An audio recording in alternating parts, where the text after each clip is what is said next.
They set me up on a blind date with a curvy woman. What I said left everyone speechless. The moment the waiter set the second basket of bread on the table, I knew this dinner wasn't just a blind date anymore. It was an audition. And I didn't find out until dessert that half the restaurant had been waiting to see if I would fail it. My name is Nathan Cole.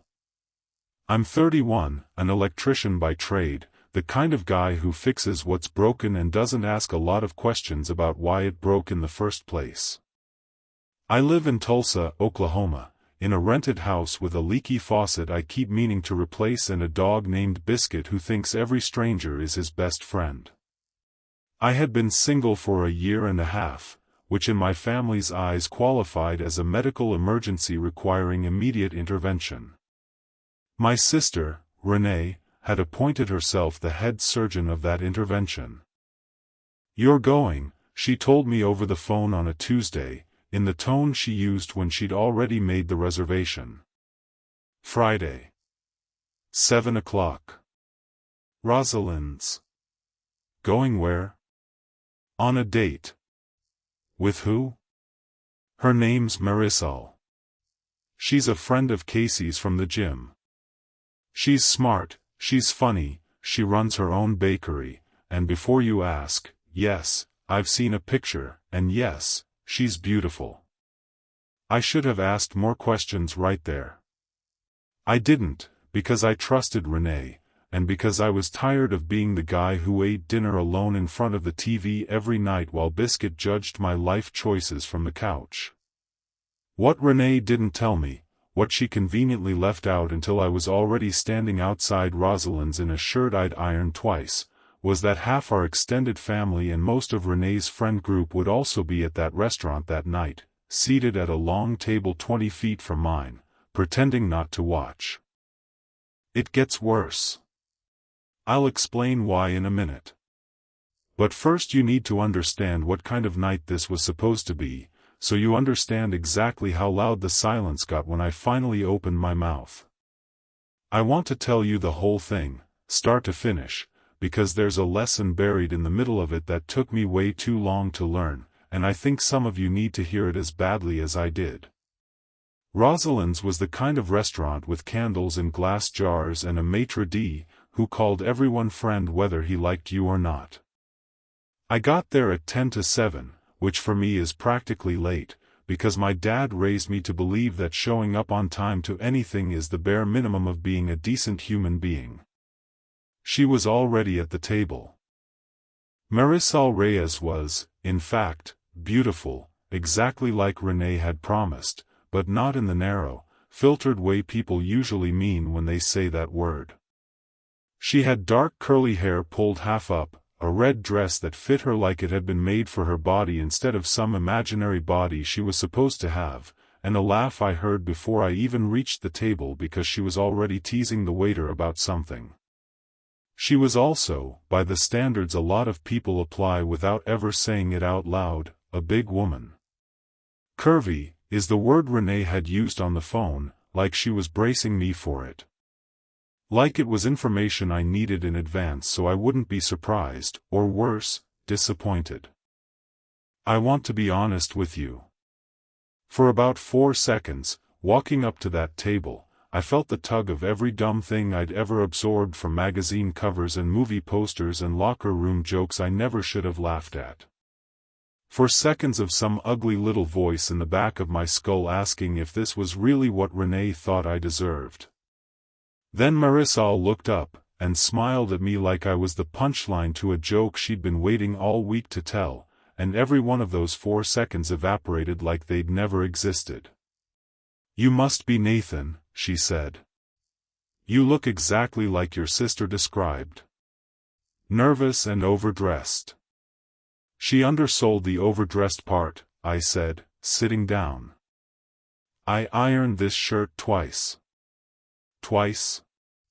"The first time I did it wrong." "How do you iron a shirt wrong twice?" "Talent," I said, and she laughed, and just like that we were talking, easy, the way you talk to somebody you've known for years instead of somebody you met 90 seconds ago. I need to pause here and tell you something Renee also left out, because it matters for everything that happens next. Casey, Renee's friend, the one who knew Marisol from the gym, had invited half the group to Rosalind's that same night. Not to our table. To a table across the room, technically a coincidence, except coincidences don't usually come with 8 people trying to hide behind menus. I didn't clock it until we were 20 minutes in and I caught Renee's reflection in the window glass, watching us over the top of a wine list she clearly wasn't reading. "Don't look now," Marisol said quietly, not missing a beat, "but I think we're being observed." "You noticed too?"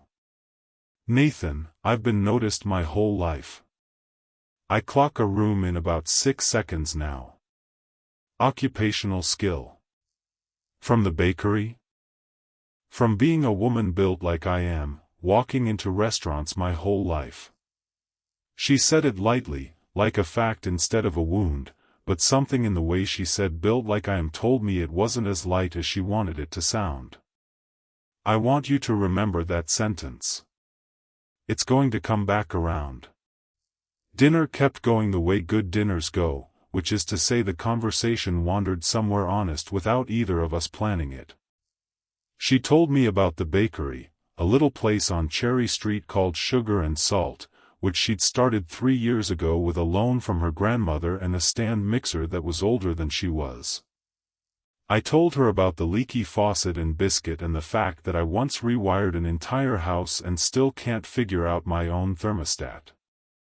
"That's the least electrician thing I've ever heard," she said. "It's a smart thermostat." Emphasis on the thermostat being smarter than me. "You should let me fix your faucet. I make bread. I understand things that leak." "Deal. I'll teach you Ohm's law. You teach me sourdough." Ohm's law sounds like a threat. It kind of is, if you don't respect it. She had this way of tilting her head when she was about to say something she meant, like she was aiming it carefully before she let it go. She did it right before she said, "Can I tell you something? You're the first date I've had in 2 years who hasn't mentioned my body in the first 20 minutes. Good or bad? You just haven't brought it up." I didn't know what to say to that, not right away, so I just said the truth. Why would I? We were talking about sourdough. Something moved across her face, quick, there and gone, and I filed it away without fully understanding it yet. That's when Renee's table decided coincidence wasn't cutting it anymore. It started small. A cousin of Casey's, a guy named Trent, tall, gym-built, the kind of confidence that comes from never once having to wonder if a room liked him, wandered over on his way to the bathroom and stopped at our table like it was the most natural thing in the world. "Nathan Cole," he said, like we were old friends, though I'd met him maybe twice. "Didn't know you were eating here tonight." "Small world," I said, in a tone that I hoped communicated exactly how small I thought this particular world was being engineered to be. He looked at Marisol, up and down, not subtle about it, the way some men look at women like they're evaluating livestock instead of people. "You must be the famous Marisol. Casey's told us all about you."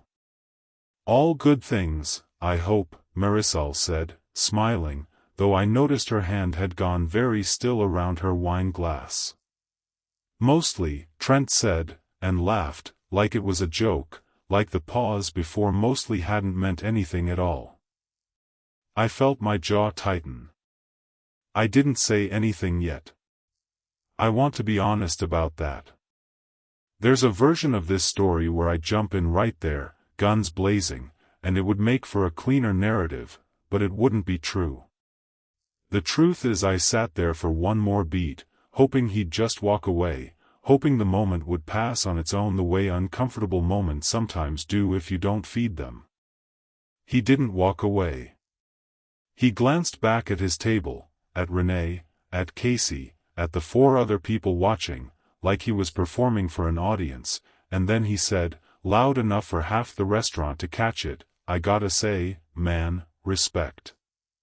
Not everybody's got the confidence to date outside their type. Especially not, you know," and he gestured, vaguely, at Marisol, at all of her, like she was a category instead of a person. The table went quiet. Not our table. Every table near us. That specific restaurant quiet that happens when everyone hears something ugly and doesn't know yet whether to laugh along or pretend they didn't hear it. I watched Marisol's face do something I never wanted to see a woman's face do in front of me again. It didn't crumble. It didn't even really change all that much. It just went carefully, professionally blank, the way you learn to make your face go blank after you've absorbed this particular kind of comment enough times that you've built scaffolding for it. She reached for her water glass instead of her wine, like she needed something to do with her hands that wasn't strangling somebody. I looked at Trent. I looked at Renee's table, all of them frozen mid-bite, waiting to see what I'd do, and I understood, all at once, with a clarity that felt like cold water down my spine, that this whole dinner had been a test I hadn't agreed to take. That somewhere in the planning of this coincidental seating arrangement, somebody, maybe Trent, maybe just the general ecosystem of people who think this is an acceptable joke to make out loud, had decided that watching how I'd react to an insult about Marisol's body would tell them something important about me. I set my fork down. "Say that again," I said. Trent blinked, caught off guard by the flatness in my voice. "I just meant." "I heard what you meant," I said. "I'm asking you to say it again, out loud, so everybody at that table gets to hear it clearly instead of half hearing it and deciding later they imagined it." "Nathan," Renee said from the other table, low, a warning. "No," I said, not taking my eyes off Trent. "I want him to say it again." Trent laughed, uneasy now, looking for an exit that wasn't there. "Come on, man, I was just. You were just telling me you respect me for having the confidence to sit across from a woman my sister thinks is smart, funny, and runs her own business, because apparently in whatever world you live in, that requires courage instead of just being a decent person with eyes." The restaurant was very quiet. "That's not," Trent started. "Here's what I actually think," I said, and I could feel my own heartbeat in my ears, that particular buzzing clarity you get when you've stopped worrying about how you sound and started only caring about getting the truth out cleanly. "I think you looked at the most interesting, most confident, most genuinely funny woman I've talked to in longer than I can remember, and the only thing you could see was her size. I think that says a whole lot more about the size of what's going on in your head than anything about her body. And I think if confidence is the word you want to use tonight, you should save it for yourself, because it takes a special kind of nerve to walk up to somebody else's date and insult his company to his face and call it a compliment." Nobody said anything. I mean nobody. Not Trent. Not Renee. Not the table of 8 people who'd apparently shown up specifically to watch this exact scene unfold and had absolutely not expected it to unfold in this direction. Somewhere behind me a waiter had stopped mid-stride with a tray balanced on one hand, apparently deciding that whatever was happening at table 9 took priority over dessert delivery. I turned to Marisol.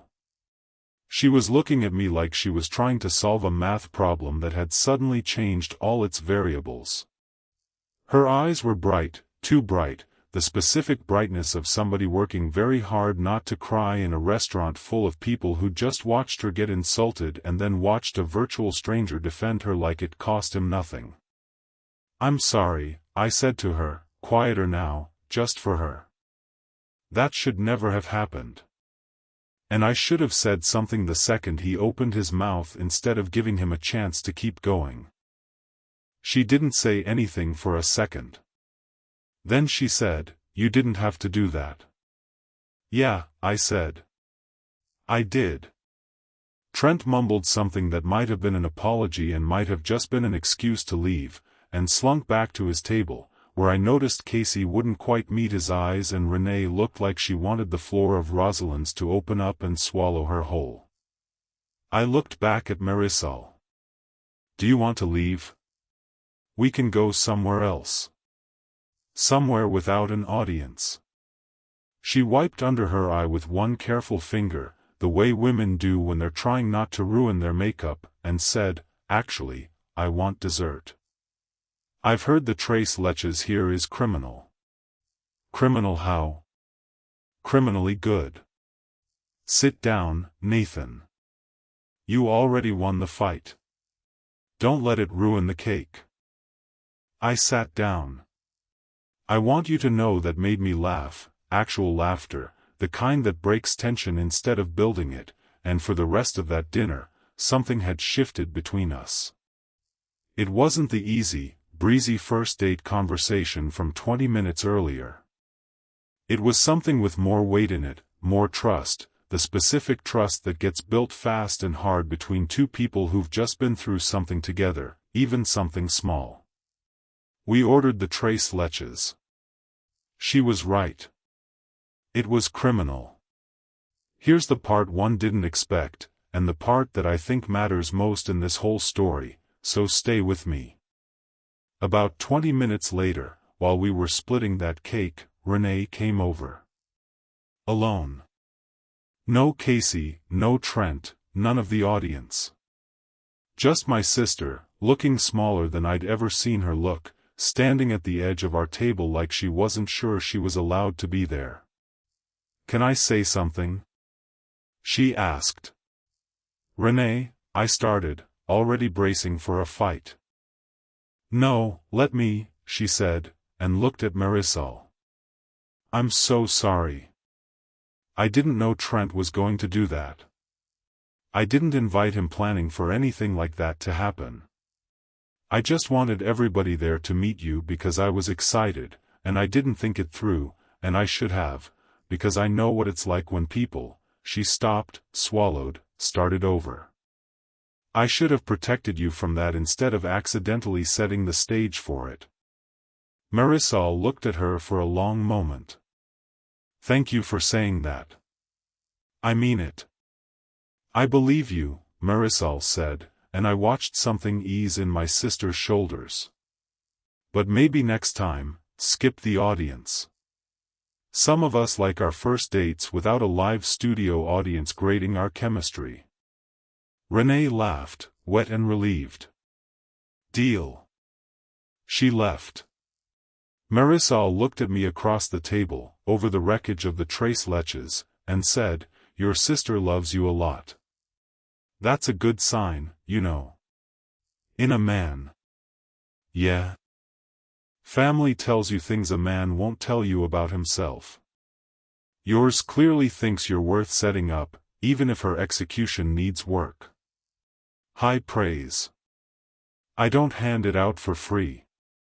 That night, standing outside Rosalind's under a sky that had gone that deep orange-purple Oklahoma does so well in early fall, she said, Can I ask you something honestly? Always. Why'd you say all that? Really? Most guys, even the decent ones, would have made a joke, changed the subject, let it slide because confrontation is uncomfortable. You went nuclear on a guy you barely know, in a restaurant full of people, for a woman you'd known 90 minutes. I thought about it, because she deserved a real answer, not a quick one. Because I watched your face go blank, I said. That specific blank.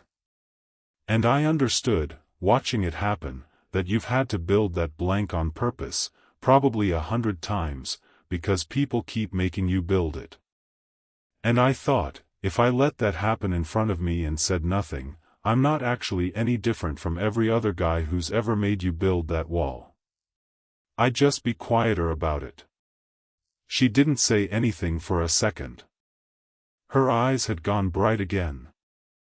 Nobody's ever put it that way to me before, she said. Well, I said. Somebody should have. She kissed me on the cheek before she got in her car, which for a first date felt like a promise instead of a formality, and drove off, and I stood there in the parking lot of Rosalind's for a solid 2 minutes just breathing, replaying the whole night, understanding that something had actually changed in me in the space of about 90 minutes, something I hadn't expected to change at all.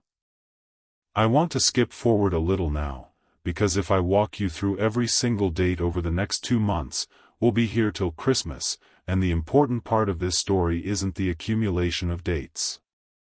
It's what happened after, when the easy part was over and the hard part started. We saw each other 3 times a week for the first month. She taught me the difference between needing dough and abusing it. I fixed her walk-in cooler's thermostat for free, and she pretended that wasn't the most romantic thing anyone had ever done for her, though she absolutely thought it was. Biscuit fell in love with her before I did, if I'm being honest, which given how fast I fell, is saying something. But there was a pattern I started noticing, small at first, then harder to ignore. She'd order a salad even when she wanted the pasta, and then eat half of mine anyway, laughing about it like it was a joke on herself instead of something sadder underneath.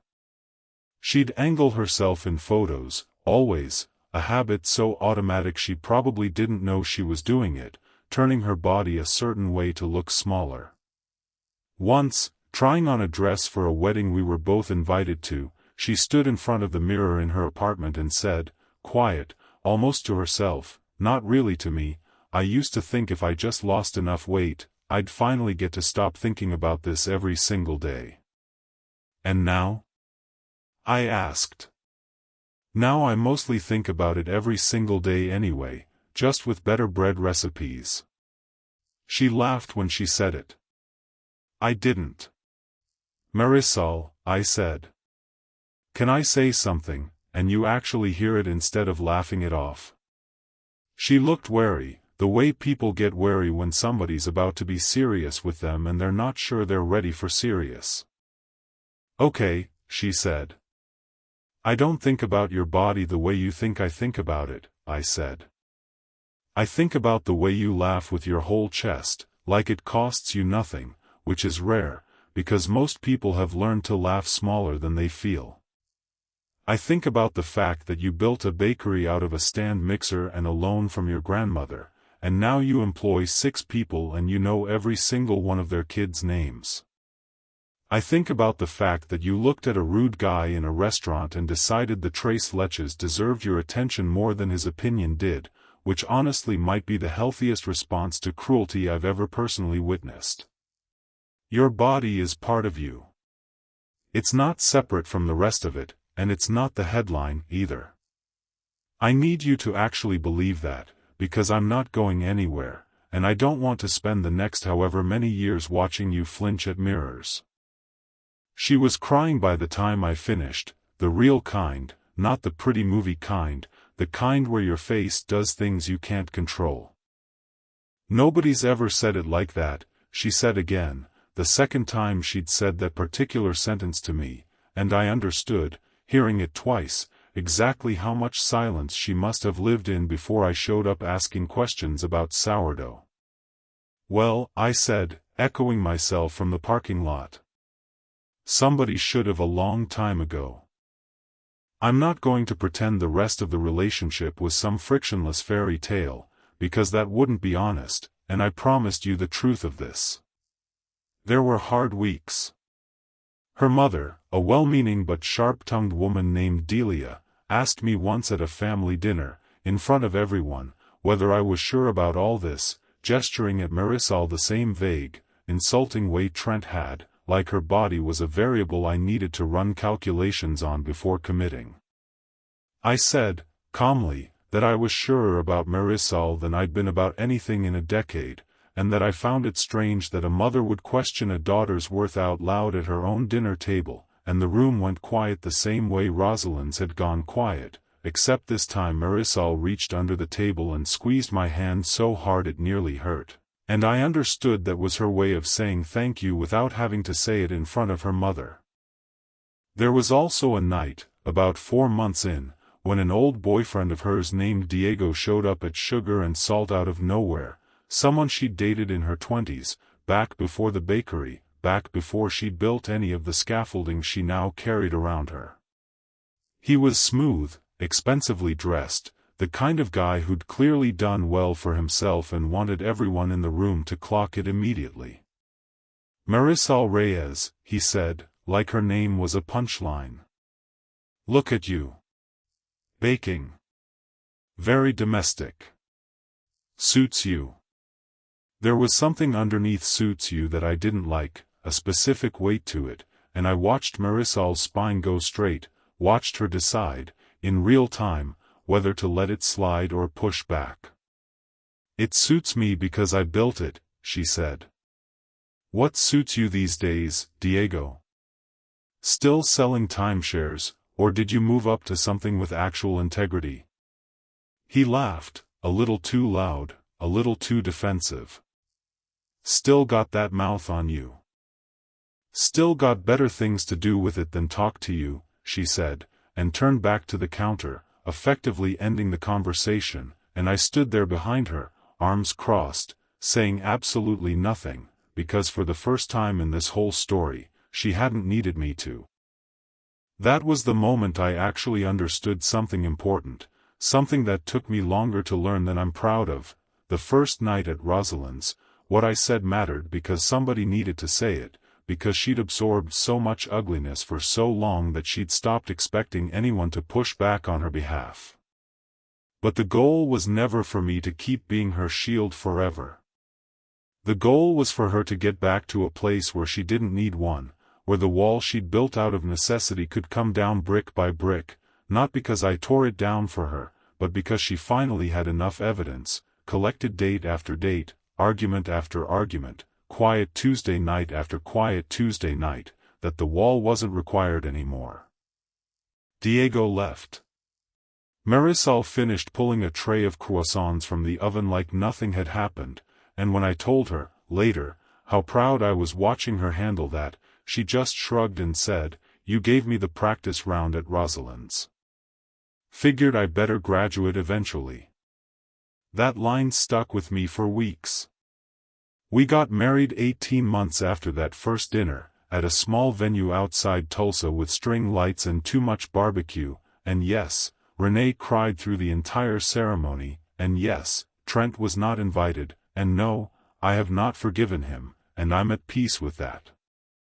At the reception, during the toasts, Renee stood up with a glass of champagne and told the whole story, the fake coincidence, the audience, Trent's comment, the silence, all of it, in front of 150 people, and when she got to the part where I said "say that again," half the room actually applauded, which embarrassed me more than I expected, because I never did it for applause. I did it because it was the only decent thing to do in that moment, and it still surprises me sometimes that decency is rare enough to earn applause at all. Marisol stood up after Renee sat down, uninvited, unplanned, glass in hand, and said something I think about more than almost anything else anyone's ever said to me. I spent years being told, in 100 small ways, that my body was a problem to be managed, apologized for, hidden in the right angle of a photograph, she said, looking at me the whole time. I got very good at making myself smaller in rooms, even when I couldn't make myself smaller in actual size. And then I sat down at a dinner with a man who ironed his shirt wrong twice, and within 2 hours he decided my body wasn't the headline of who I was, it was just one part of a whole person he'd already decided was worth defending. I didn't know I was still waiting for that. I thought I'd made peace with never getting it. Turns out I'd just made peace with not expecting it, which isn't the same thing at all. She raised her glass. To Nathan, who apparently can't leave a rude comment unanswered, and to all of us learning, slowly, that the loudest voice in the room defending you should eventually just be your own. The whole reception was crying by the end of that, myself included, which Renee has never let me forget. We've been married 3 years now. Sugar and Salt has expanded to a second location on the east side, and I finally fixed that faucet, though it took me embarrassingly long given what I do for a living.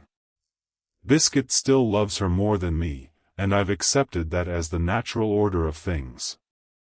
We had our first kid last spring, a daughter, and Marisol already talks about the day she'll teach her to knead dough properly, the same way her grandmother taught her, the same way I hope, someday, our daughter never once has to learn the specific blank face her mother had to build out of necessity, because we're going to raise her in a house where nobody ever makes her think her body is the headline of who she is. Trent, if you're wondering, apologized about 8 months after the wedding, a stiff, awkward text that Renee forwarded to me without comment. I never responded. Some apologies arrive too late to be worth much beyond acknowledging they happened, and I'd rather spend my energy on the woman who taught me that the right thing to say, said loud enough and clear enough at the right moment, can change the whole trajectory of somebody's night, and it turns out, somebody's life. So that's the story. That's what happened the night they set me up on a blind date with a curvy woman, and what I said that left an entire restaurant speechless. I didn't say it to be a hero. I said it because somebody needed to, and because I looked at a woman's face going carefully blank in front of me and understood, in that exact second, that I never wanted to be the reason she had to build that wall higher. If you've ever had to build a wall like that, if you've ever sat across from somebody and watched cruelty land on them and had to decide, right then, whether you were going to say something or let it slide, I want to hear about it. Tell me your story in the comments. Tell me what you said, or what you wish you'd said, or what somebody finally said for you when you needed it most.